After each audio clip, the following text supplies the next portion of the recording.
teve posições dele, as posições dele em relação à vida, em relação a ser contra a eutanásia, em relação, tipo, a todas essas coisas, foram realmente, assim, ele foi veemente nisso daí.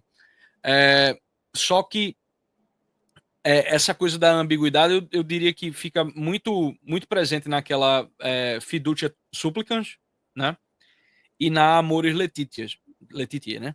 Que é tanto a questão sobre a bênção para pessoas que não estão. A distinção entre a bênção pastoral e a bênção sacramental ali, né? E que essa bênção pastoral ela pode ser dada a pessoas que estiverem, né, em situação de pecado, né? Porque você não sabe. Ou seja, era um negócio que precisava escrever isso, porque tipo, isso não era proibido, né? Uma bênção, você pedir uma bênção para o padre te dar uma bênção, ele não vai querer saber que são teus pecados, como é que tu tá vivendo. Ele vai lá e vai te dar uma bênção, né? Mas o fato de que isso foi explicitado, né? E dada essa distinção, fez com que muita gente se aproveitasse disso daí, né? Principalmente os episcopados mais progressistas, né? Como aconteceu em Luxemburgo, né? Como esses defensores da tal da sinodalidade, né? E com a fiducia supplicans, a questão do sacramento para divorciados e recasados, né? Isso aí também gerou uma grande confusão, né? Tipo, Porque de padres, inclusive, aconselhar, dizerem que, tipo, não, tudo bem, você pode se confessar, você divorciado, pode vir se confessar, não, a igreja mudou o entendimento, pode comungar, né? Tipo, os caras, tipo, tem padre que se aproveita disso daí, né? é o que eu falei, né? Aquela obediência seletiva. Pô, isso aqui eu gostei, então isso aqui eu vou pegar. Só que isso aí é um problema, né? Pode ser uma cilada. Vou dar um exemplo da minha família, né? Eu tenho uma tia minha que não era casada na igreja, vivia com uma pessoa já há bastante tempo. A Aham. pessoa, né, não tinha impedimento para casar e nem ela. Eles podiam casar na igreja, mas ela não era casada. E ela teve uma situação de saúde e estava com medo, ia fazer uma cirurgia tal, e ela foi se confessar com um padre mais velho já tal. E o padre perguntou para ela, falou, antes de atender a confissão, ela explicou da cirurgia, ele falou, e você é casada? Ela eu sou casada. Ele, mas casou na igreja, tudo direitinho? Ela falou, não. Ele falou, não, você não casou na igreja e vive junto. Ela falou, eu vivo junto. Ele falou, então, e ela queria unção dos enfermos. Ele falou, olha, minha filha, a questão é a seguinte, eu não posso te dar os sacramentos. E explicou, fez toda uma catequese com ela. E explicou direitinho, falou, não posso te dar os sacramentos porque você está numa situação ilegal. E ela falou, pô, mas e se eu vou para essa cirurgia e morro? Ele falou, então ele falou, você já deu o primeiro passo para a sua salvação, você tomou consciência do problema. Então você vai fazer o seguinte, você vai rezar, eu vou te dar uma bênção simples, você vai rezar e vai pedir a Deus a graça de que você se recupere bem e tudo mais, e voltando dessa cirurgia, você vai procurar a sua paróquia, o seu padre, e vai fazer o processo para se casar na igreja. Combinado? Combinado. Minha tia fez isso. Então, quer dizer, para ela, para a vida dela, do meu tio lá, pô, foi uma boa para eles. Que ela voltou da cirurgia, ela falou, não, eu tenho que botar em ordem aqui a minha vida. Foi, se confessou, né, e se preparou para se casar, casou na igreja, tudo bonitinho. Beleza, vive bem aí, recebe todos os sacramentos hoje. Então, quer dizer, a igreja, ela não está colocando uma barreira. A igreja simplesmente ela está mostrando a questão do valor. A igreja é guardiã dos sacramentos, da fé. A igreja tem que guardar isso.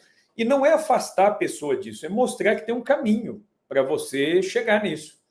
Entendeu? Esse padre ele fez isso com a minha tia lá e, pô, deu certo. Agora, é mais fácil, às vezes, você endossar, dizer, não, tá tudo certo, não, mas não tem problema, não, mas Deus acolhe todo mundo, não, mas Deus... Então, às vezes, é um pouco de preguiça também, de instruir as pessoas na fé, de mostrar qual é o caminho, entendeu? É uma questão de ir endossando o erro.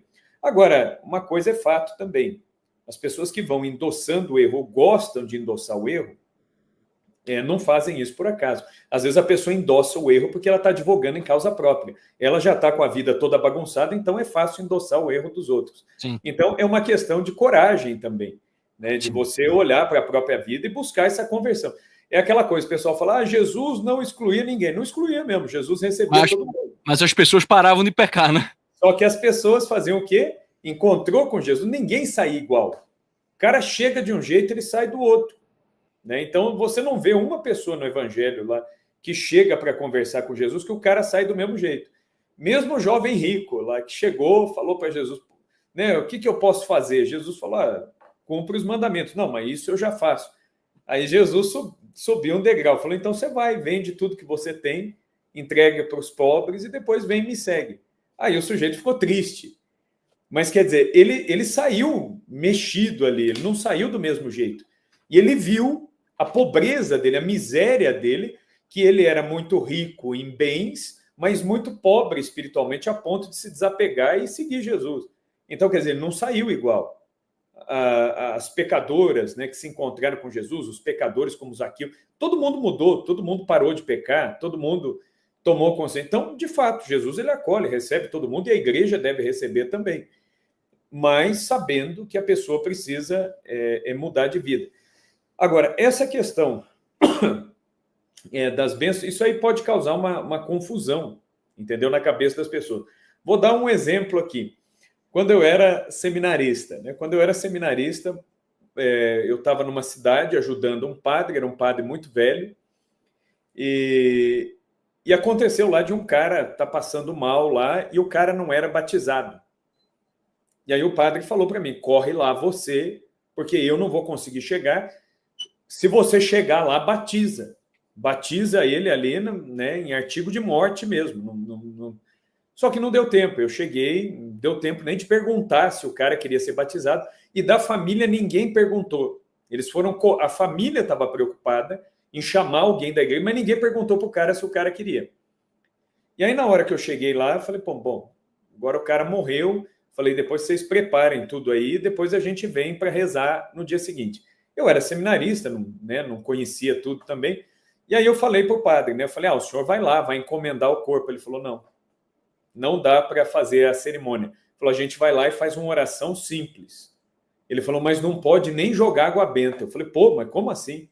Não pode nem jogar água benta? Ele falou, não pode. Ele falou, sabe por que o rito da igreja manda não jogar água benta num sujeito não batizado? Porque pode criar na família a falsa impressão de que ele está sendo batizado. E aí as pessoas vão falar, o cara foi batizado, porque o padre foi lá, jogou.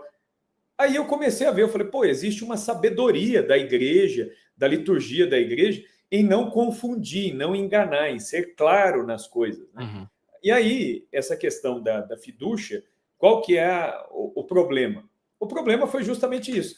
Tem os episcopados mais laxistas, né, que vão abraçar isso aí, e a gente sabe que às vezes não vão fazer do jeito que está previsto ali, e aí a coisa pode desandar e dar uma falsa impressão e não mostrar aquilo que a igreja quer mostrar, e tem aqueles que vão simplesmente olhar para essa possibilidade e vão fazer como o episcopado africano.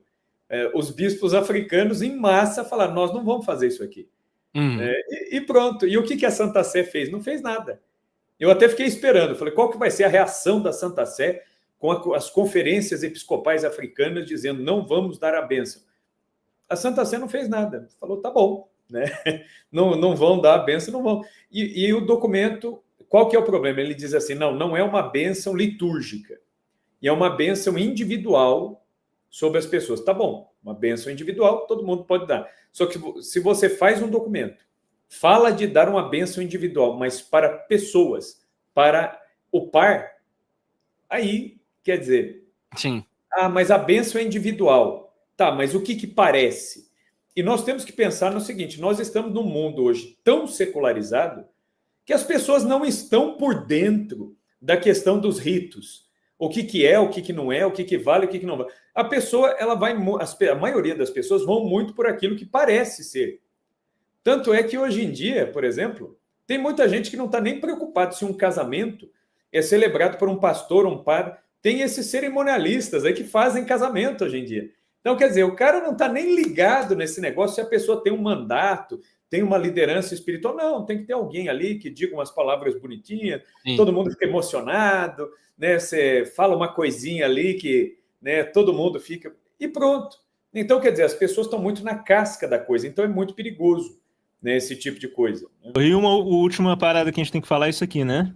É o nosso canal de cortes, que voltou agora, tá bombando, já tem 588 inscritos. Pessoal, aí tem cortes maravilhosos, inscrevam-se no canal.